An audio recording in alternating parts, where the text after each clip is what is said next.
अच्छा, अच्छा ये मैं आपको बताती हूँ, जो प्रोटीन इन्वॉल्व्ड इन ट्रांसमाइग्रेशन ना, ये रॉबिन से हम लोगों ने वो आप अपना इन्फ्लेमेशन का ना लास्ट एमसीक्यू देख रहे हैं, आपको समझ आ जाएगी। उधर ट्रांसमाइग्रेशन के लिए ना आईकेम 1 को चूज़ किया हुआ है, और वो रॉन्ग नहीं है, वो ठीक है।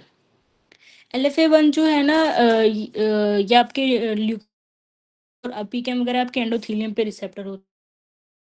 अच्छा, ये आप लोगों ने अगर इन्फ्लेमेशन में अगर अभी भी नहीं ना ये चीज़ें पढ़ी आपके डबल ए का हुआ है, तो ये मैं आपको करा दूँगी, ठीक है? ये कुछ दिन में मेरे लेक्चर खत्म हो जाएंगे, उसके बाद मैं आप लोगों को इस तरह की चीज़ें करवा दूँगी, ठीक है? अच्छा, आपकी जो है ना आईकेम 1 जो है वो एक तो एडहेशन करवा रहा होता है, ठीक है? ल्यूकोसाइट्स के एंडोथेलियम में, दूसरा अरेस्ट करवा देता होता है, तो ट्रांसमाइग्रेशन करवा रहा होता है। लेकिन ट्रांसमाइग्रेशन इसका जो है ना वो फीचर इतना प्रोमिनेंट फीचर नहीं हुआ, आपका पीकेएम 1 का है, ठीक है? पीकेएम 1 ट्रांसमाइग्रेशन करवा रहा होता है आपकी। और एलएफए 1 आपके न्यूट्रोफिल्स या ल्यूकोसाइट्स वगैरह पे प्रेजेंट होते हैं, तो इससे जो है अगर ये एब्सेंट हो तो फिर ये आपके न्यूट्रोफिल साइट ऑफ इंजरी पे नहीं पहुंच पाते, ये बेकेमसी क्यों है।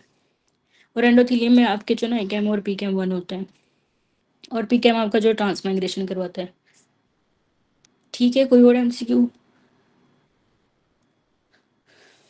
आगे चले?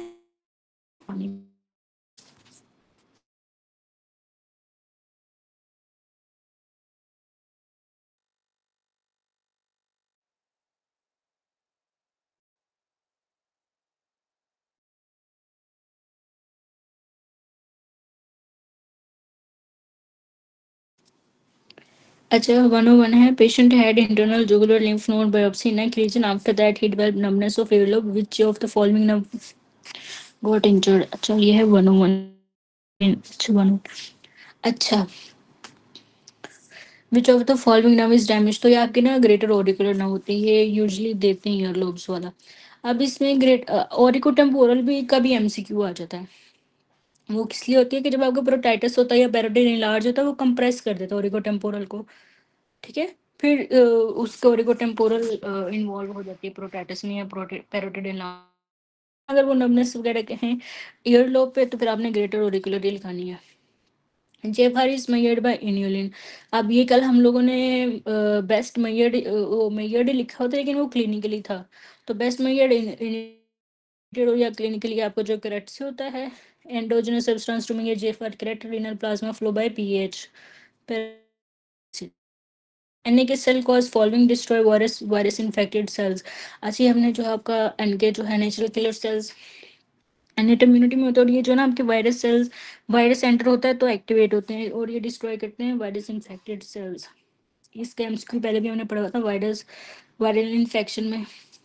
104 ऑप्टिक हाइपरटेंशन। ये आपको पता है आपकी रेटिनोपैथी जो हो रही होती है हाइपरटेंशन में, तो ऑप्टिक डिस्क जो है ना डीमा हो जाता है, फ्लूइड बाहर आ जाता है आपकी एजल से। 105 young of recurrent abortion and thrombosis, which condition is most likely she is suffering from? Recurrent abortion usually mostly आपके एंटीफॉस्फोलिपिड एंटीबॉडी सिंड्रोम का ही दिया होता है सिनेरियो, ठीक है? बाइसेप ब्रेक किया जो आपका वो फास्ट ट्विच होता है। अच्छा, अब आपके मसल्स के ना दो टाइप्स होते हैं, टाइप 1 एंड 2। जो टाइप 1 होते हैं वो स्लो ट्विच होते हैं, टाइप 2 जो होते हैं वो फास्ट ट्विच होते हैं। तो इधर बाइसेप ट्विच है। अब ये फास्ट है तो ये ना आपका ठीक है, बड़ी जल्दी ये फटीग हो जाता है और फास्ट कॉन्ट्रैक्शन ये करवा रहा होता है। और स्लो ट्विच आपके ये सोलियस ग्रेसलेस वगैरह होते हैं, जिनमें स्विमिंग और आपको तरह के लिए प्रोलॉन्ग्ड एनर्जी चाहिए होती है ना, तो वो फटीग्ड होते हैं और वो ऑक्सीजन और ब्लड यूज कर रहे होते हैं सप्लाई, ठीक है? अभी रेस्पिरेशन हो रही होती है, इसलिए वो जो ना फटीग होते हैं और स्लो ट्विच होते हैं। ये डायफ्राम और आपके जो है सोलियस और ग्रेसलेस, ये इसके एग्जांपल्स हैं। स्लो ट्विच फास्ट ट्विच समझ आया? जी हाँ। ओके। मोनो 7 एसोसिएशन इंक्रीज करती है, एच पॉजिटिव आयन इंक्रीज करते हैं, जिसका मतलब होता है डिक्रीज पीएच। तो इसको दिया होता है। मोनोएटा ऑन ऑक्सीजन पेशेंट है सब, ठीक है? सब्सिक्वेंट मतलब होता है कि बार जो वेव के बाद पी वेव आई जा रही है, ठीक है? अब ये देखना होता है कि वो सब्सिक्वेंट जो है नॉर्मल है कि अब नॉर्मल है, वो इन्होंने। तो आप बस पी वेव सब्सिक्वेंटली आई जा रही है, तो आपके ऐसे नोट फेडिंग इंक्रीज होगी, atrial depolarization polarization, heart rate increase करना हो, कॉन्ट्रैक्टिलिटी इंक्रीज करनी हो ना, तो उसमें आपकी जो है पी एसए नोड का जो है डिले डिक्रीज कर देता है, वो, और उसकी एसए नोड की फायरिंग इंक्रीज हो जाती है, और एवी नोडल डिले जो है वो डिक्रीज कर देता है, और पी वेव्स जो है आपकी सब्सिक्वेंटली आ रही होती हैं, ठीक है, एयरटेल डिपोलराइजेशन में। तो ये पी वेव इसलिए आ रही, नॉर्मल नॉर्मल होता है वो अरेगमियाज, और उसका फिर आपने डिफ्रेंशिएट करना होता है। ये बस ऐसे हो जाती है और पी वेव्स आ रही होती हैं बार बार, और ये नॉर्मल है, मतलब पी वेव के ऊपर है, तो लेकिन वो आ जल्दी जल्दी नहीं है, उनका वो कम है। अच्छा, 109 है maximum aortic pressure in which phase of cardiac cycle, तो ये आपकी reduce phase is greater than rapid ejection phase. 110 है women had polyp in the cervix, Pap's में shows thick endothelium with pleomorphic cells, hyperchromatic nuclei showing allocytes is क्या। अच्छा, ये हमें सुने, कॉलोसाइट्स ना आपके डिस्प्लेजिया में ही होते हैं, और ये आपके ना एचपीवी के रिलेटेड होते हैं, डिस्प्लेजिया में तो, और बाद में जो है वो कैंसरस बन जाता है, लेकिन जो है ना कॉलोसाइट्स आपके एचपीवी में होता है। न्यूक्लियाई आपका इसका मतलब होता है कि आपका डीएनए कंटेंट इंक्रीज हो गया, और वो इंक्रीज तब होता है जब रैपिड जो है ना, क्या कहते हैं वो, डिवीजन जो है इंक्रीज डीएनए कंटेंट है, तो इसलिए उसने हाइपरक्रोमोक्लिया साइज और शेप का चेंज होना आपको पता है। डिस्प्ले 111 है in autosomal dominant what is true, 50% affected 50% unaffected.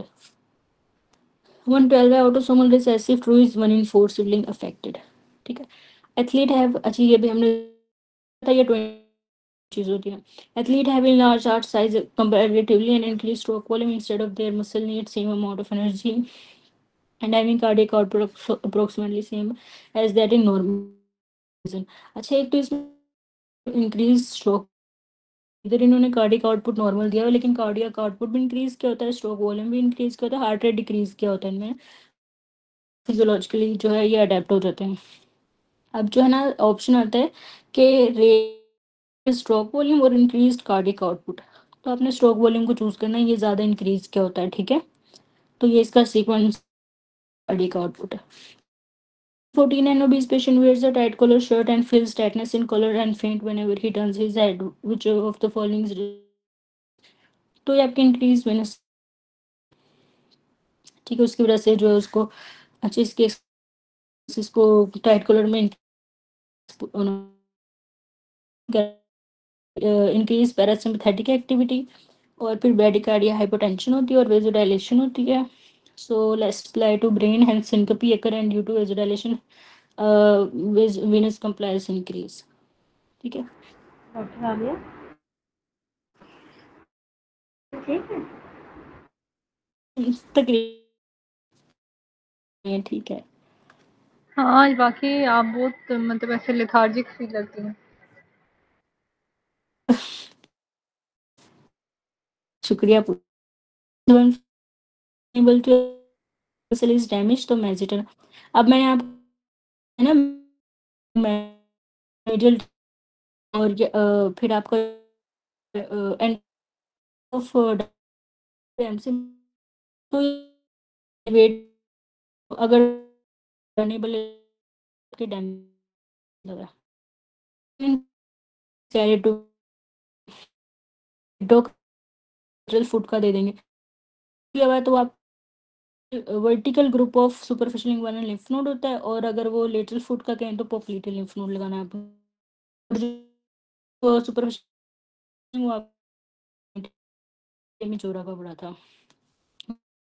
Suicide bye gun cause involvement of which artery, actual में दूसरा टी में इन्वॉल्व, उसमें आपकी आर्टरी लूज, ठीक है, ये आर्टरी बच्चों, यस, मैक्सिलरी। एक्सिलरी। एक्सिलरी किसकी ब्रांच, कोई बात नहीं आपको, सारे बच्चे बता, अच्छा मैक्सिलरी की एक्सटर्नल, आप लोगों ने अभी तक नहीं यार, ठीक है।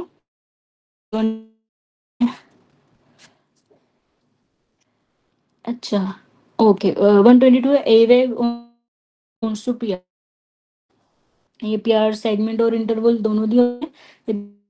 तो पीआर लेकिन ये थ्रोम्बोएंजाइटिस ओब्लिटरेंस ये आपका बर्जर डिजीज होती है, को इसका कॉज होती है थ्रोम्बोएंजाइटिस ओब्लिटरेंस की, ठीक है। 124 रिकवर्नेस साइनस इन्फेक्शन बिकॉज पाल्टिस नर्व कवर्नेस साइनस के इन्फेक्शन में ना सबसे पहले आपकी क्रेनियल नर्व 6 इन्वॉल्व होती है, वो सेंटर में होती है। और लेटरल रेक्टस आपको पता है LR6 निमोनिक SO4 और LR6 तो होती है ophthalmic way.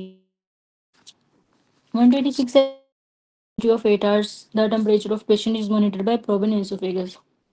ये नोज और माउथ दोनों से जो है इंसर्ट करते हैं पेशेंट में, और ड्यूरिंग कोई भी प्रोसीजर ना, मेडिकल प्रोसीजर है, ये कोर बॉडी टेम्परेचर के लिए होता है probe in esophagus. Capsule of B anthrax stained with McFadyean stain, जी मैंने ना उससे स्टेन्स की उसमें जो है ना एंथ्रैक्स का फिर भी नहीं दिया हुआ, ठीक है। डिप्थीरिया आता है, ठीक है। लॉसलेट्स मीडिया आया होता है डिप्थेरी का, पर्टूसिस का भी पता नहीं पोटैटो एगर। टीबी का तो आपको एलजे याद रहता है, इन्फ्लुएंजा का चॉकलेट एगर, और फंगाई का सबोराउड्स एगर, और थायर मार्टिन भी मैंने देखा हुआ है, गोनोरिया का थायर मार्टिन भी, ठीक है। और एंथ्रैक्स का मेफाइन स्टेन होता है, और जो उसका मीडियम होता है वो ब्लड एगर होता है।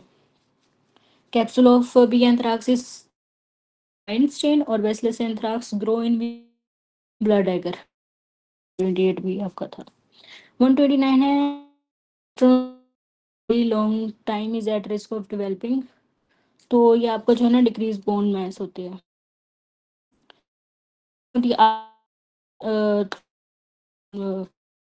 कहते हैं उसको वो टू क्लास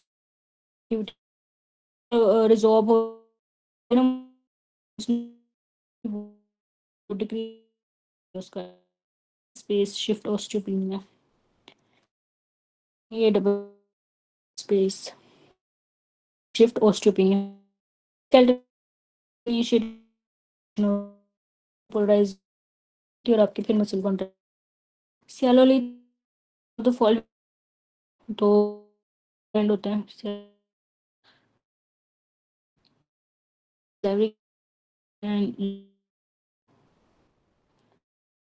ये वर्थन ग्लैंड लिखा कौन से होते हैं थोड़ा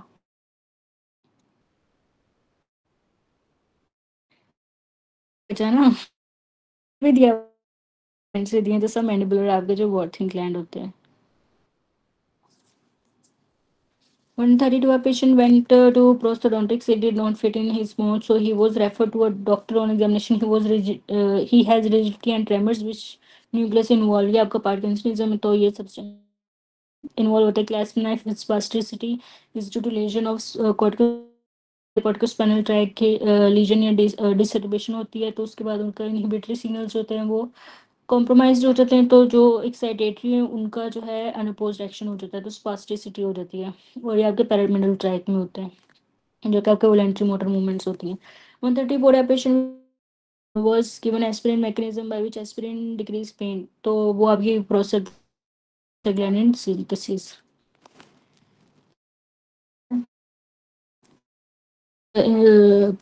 decrease lymphatic drainage by haemorrhage, या इसका ना दो एमसीक्यू होते हैं कि डिक्रीज लिम्फेटिक ड्रेनेज या तो हेमरेज होता है या फिर आपका इंक्रीज ऑनकोटिक प्रेशर होता है, ठीक है।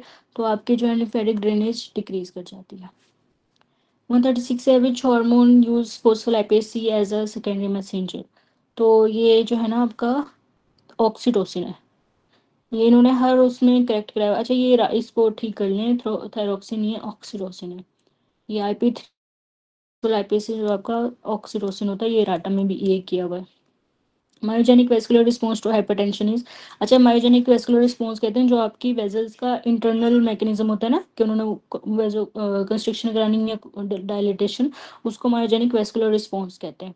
तो हाइपरटेंशन में जो है ना वो वेजो कंस्ट्रिक्शन होती है उनकी, और अगर आपकी वेजो डायलेशन है, परफ्यूजन बेहतर करनी मतलब कि वहाँ पे जो है ब्लड सप्लाई जब बेहतर करनी होती है तो वहाँ पे वेजो डायलेशन हो जाती है, ठीक है। High BP leads to vessels wall vasoconstriction result in reflex vasoconstriction in organs to prevent end damage to organs, ठीक है। वेस्कुलर रिस्पॉन्स होता है जो आपकी वेजल्स का इंटरनल वो वेजो कंस्ट्रिक्शन एंड डायलिटेशन करने की कैरेक्टरिस्टिक। 138 या 26 even surgically after penetrating injury to right lateral chest on examination when he inspired.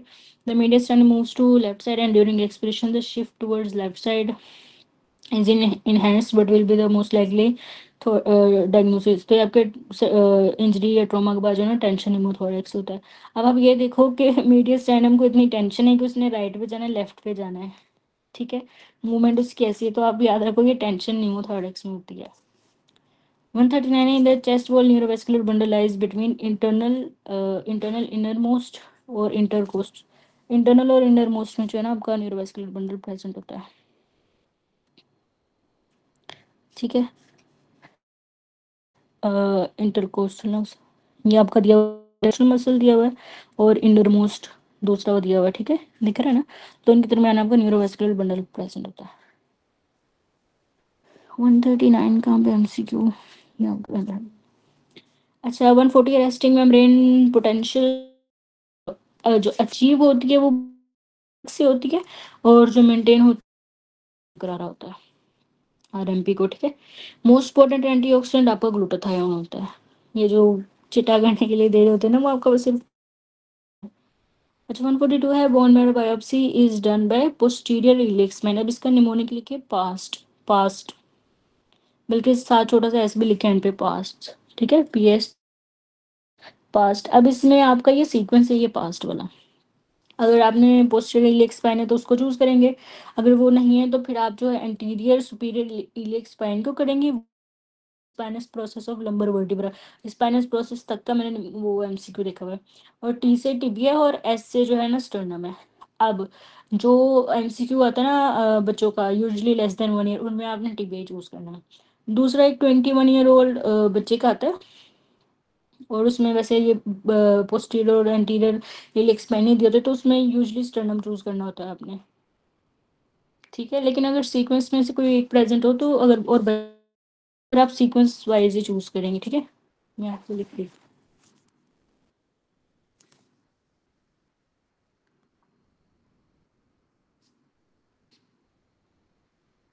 वाह आपको डबल ए के एमसीक्यू का नंबर याद है वो, माशाल्लाह। अच्छा ठीक है, यही इसका सीक्वेंस है। 143 है which of the following structure provides maximum stability to the TMJ and keeps condyle, अच्छा सेम एमसीक्यू है तो ये आपका टेम्पोरोमैंडिबुलर लिगामेंट है। 144 है न्यूरोलॉजिकल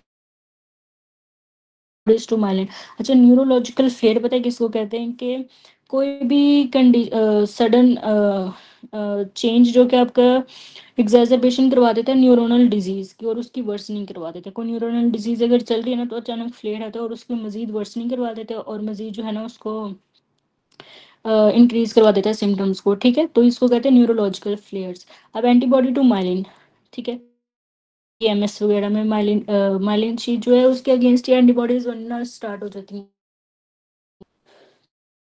कि सडन और एक्यूट एग्जैजर्बेशन हो जाएगी आपकी जो ऑलरेडी डिजीज उसमें प्रेजेंट है, ठीक है। तो ये फ्लेयर इसको कहते हैं, और फ्लेयर आपको पता है डिजीज का वही होता है अचानक से सिम्टम्स का इंक्रीज हो जाना। न्यूरो यहाँ पे न्यूरोलॉजिकल दिया आपका सीएनएस में प्रेजेंट होती है।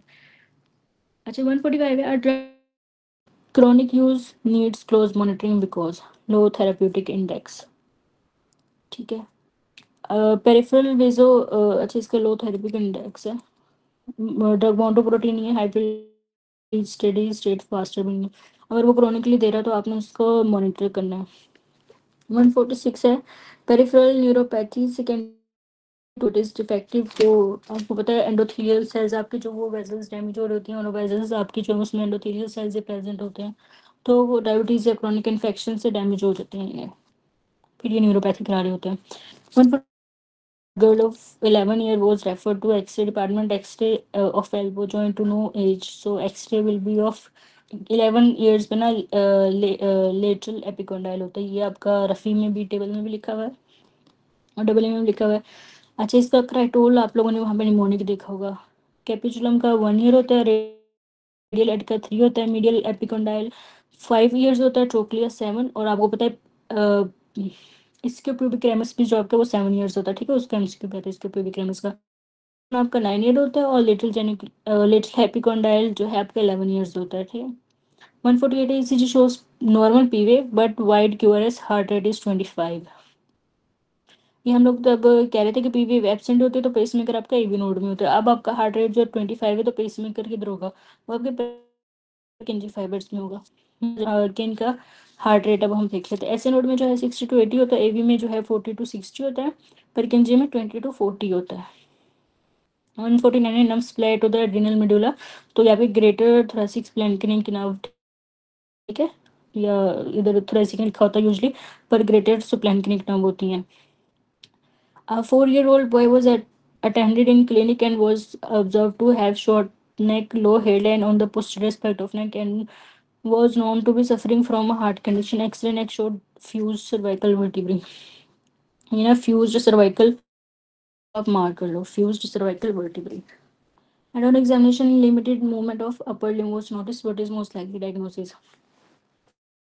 cervical vertebrae क्या ही होता है, देखो आपकी cervical vertebrae fuse है, जैसे कि आप क्लिप को ये लड़कियां जो क्लिप लगा के उसको फ्यूज कर देती हैं, ठीक है, तो इसलिए इसको कहते हैं क्लिपल फ्यूज सिंड्रोम। तो और ये सेम ही सिनेरियो है, तो फ्यूज सर्वाइकल जो है ना वर्टिब्राल्स दी होती हैं, तो क्लिप लगा के आप फ्यूज कर देते हो हेयर्स को सर्वाइकल रीजन में, सिंड्रोम बस इस तरह याद रखें, ठीक है। सर्वाइकल वर्टिब्राल्स होती हैं आपकी field syndrome. 151 streak endo ectoderm and endoderm meet है, ठीक, तो एम्ब्रियो। अच्छा जी, ये देखें, ये वाला आपको दिख रहा है, ऊपर जो ब्राउन वाला है वो आपका, जो लाइट ब्राउन है वो एंडोडर्म है, दोनों मिलती है आपकी क्लोएकल मेम्ब्रेन पे। उसके बाद इसकी मजीद वो हो रही होती है फोल्डिंग वगैरह। अच्छा, अच्छा, infection kidney pus up to Gerota's fascia with fascia intact, it can spread to pelvis. अच्छा, जो ग्रोटास फेशियस को ना पेरिनेफ्रिक फेशिया भी कहते हैं। अब ये आपको पता है आपकी किडनीज रेट्रोपेरिटोनियल पड़ी हुई है ना, तो फिर जो इन्फेक्शन आपका रेट्रो में जाएगा और वो एक्सटेंड कर रहा होता है आपका पेल्विक कैविटी तक। तो इस तरह से ये जो टेंशन इसकी पेल्विक कैविटी में भी हो जाती है रेट्रोपेरिटोनियल, बस अगर किडनीज में है वो रेट्रोपेरिटोनियल स्पेस में जाती है और वहाँ से वो है पेल्विक कैविटी में एक्सटेंड कर जाती है, ठीक है। तो इसलिए लिखा होता है कि अगर आपका फेशिया इंटैक्ट है तो बस किधर जाएगी, तो आपकी इंफीरियर टू पेल्विस जाती है। Mechanism of action of sulfonyl urea, ये आपकी जो ग्लिमीप्राइड वगैरह होती हैं, इंक्रीज जो उसके साथ बेगोनाइड्स के साथ दे रहे होते हैं ना, तो ये आपके इंक्रीज करती हैं इंसुलिन रिलीज को। Young patient blood pressure his serum renin is higher than normal, which of the following increase level of, अच्छा, यंग पेशेंट है और इंक्रीज उसका इतना बीपी है, रेनिन इंक्रीज कैसे होगा, अगर उसकी सिंपैथेटिक स्टिमुलेशन हुई होती है रीनल नर्व की वजह से, तो रेनिन आपका प्रोड्यूस होता रहता है, सिंपैथेटिक एक्टिवेट रहेगा तब तक, ठीक है।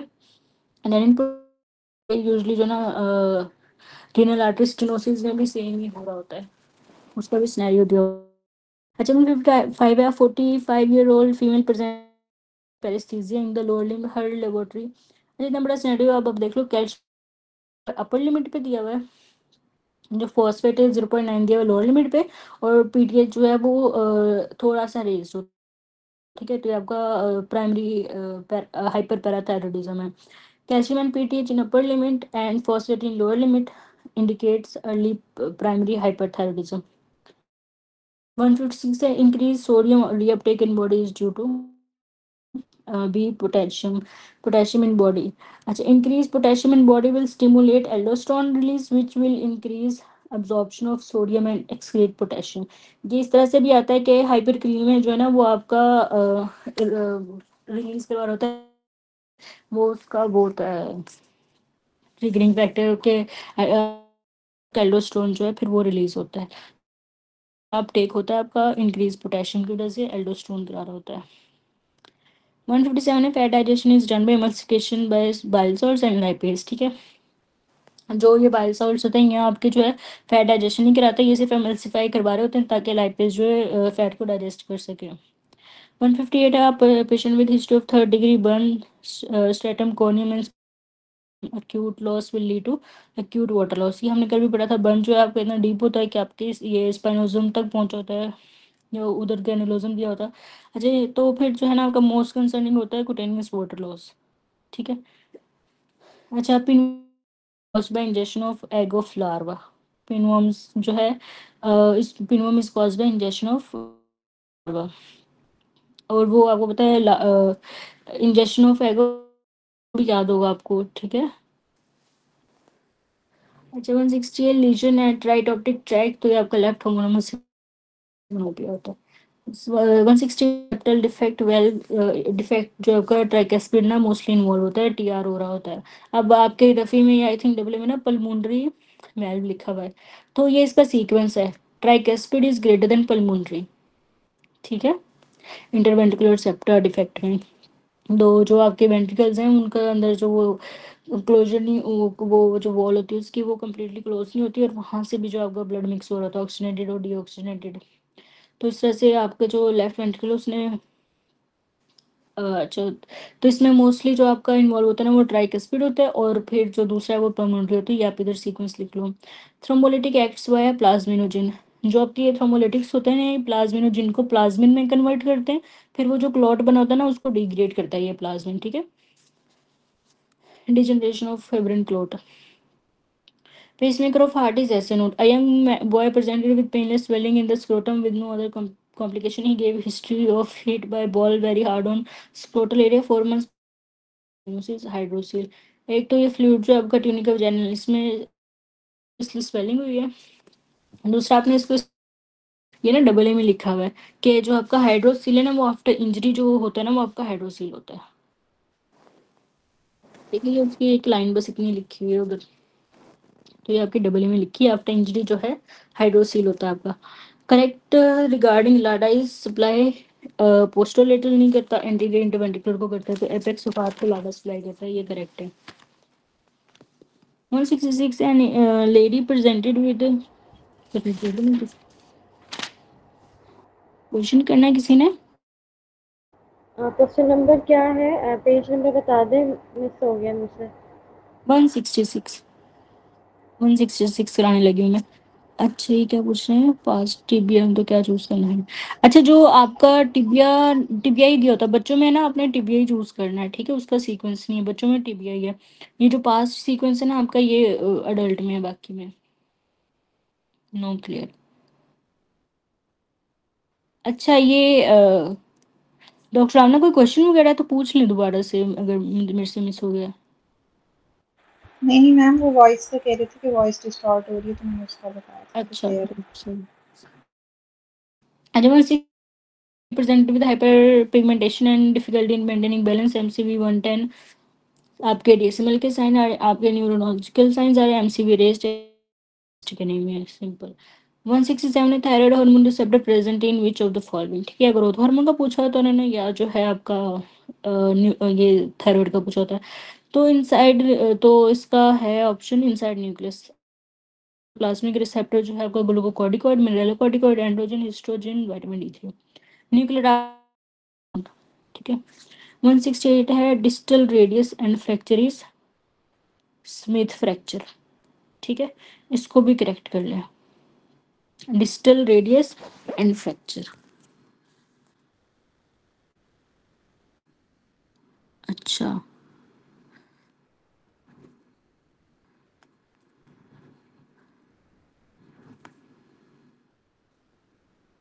ठीक है, रेडियस की हैं दोनों में से स्मिथ और कोलिज।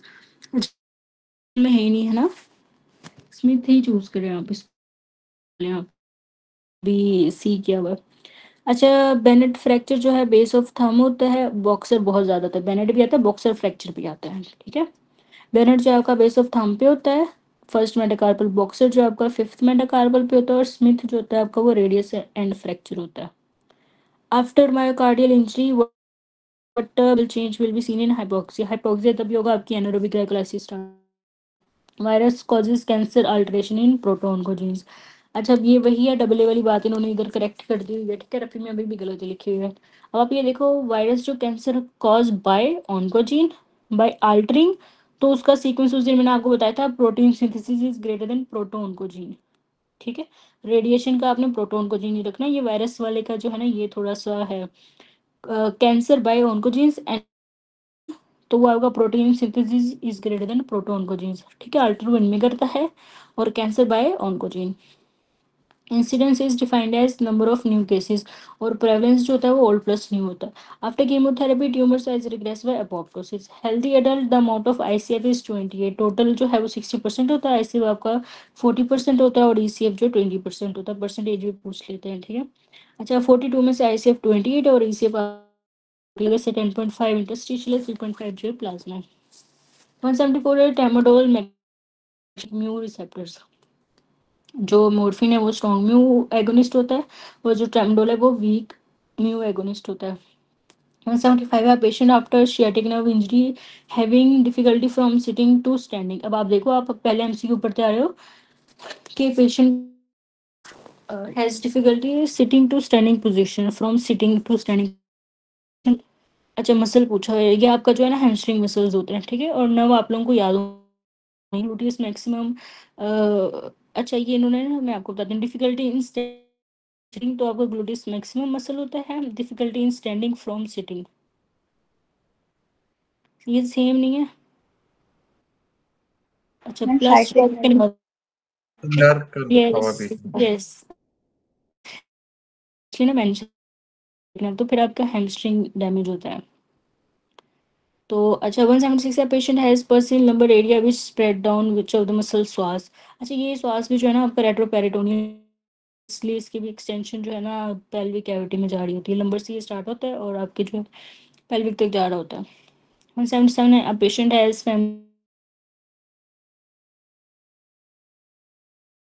में भी पड़ा होगा, measure the presence of fibre degrading products in blood.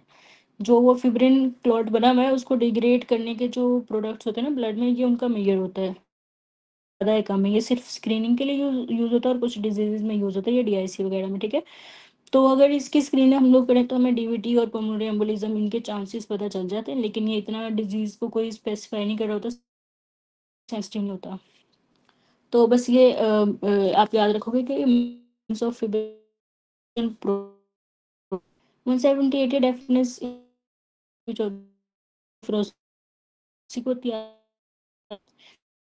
करवा रही होती है, और साथ जो है ना टिनाइटिस वगैरह करवा रही होती है, आर्स कॉजिंग रेटिनोपैथी। अच्छा, ये इसमें से ना डिमार्ट्स की साइड इफेक्ट से कॉर्नियल ओपेसिटी आपकी क्लोरोक्विन करा रही होती है, रेटिना थायराइड रिडाजीन करा रहा होता है, लेंस डिपॉजिट जो आपका क्लोरोप्रोमोजिन करा रहा होता है। अच्छा, इसके ना मैं ये आपको साइड इफेक्ट्स हम लोग पढ़ लेते हैं बाकी डिमांड्स के। After damage to lateral thoracic wall elevation of lower angle of scapula, patient hand cannot reach forward as previously nerve damage। ये हमने पहले पढ़ा था, जो आपका serratus inferior है ना वो आपके inferior एंगल पे लगा होता है, और वो जो ना एलिवेट कर रहा होता है उसको स्कैपुला को, और वो लोअर एंगल, और जब वो डैमेज हो जाता है तो फिर आपके जो है ना वही ऐड हो जाता है, जिसको विंगिंग ऑफ स्कैपुला भी कहते हैं, तो आपका स्कैपुला प्रोमिनेंट भी हो जाता है अगर serratus inferior का डैमेज हो, तो वो आपके नाम उसके होते हैं लॉन्ग थोरेसिक नर्व। ठीक है, ये आज आपका पेपर हो गया।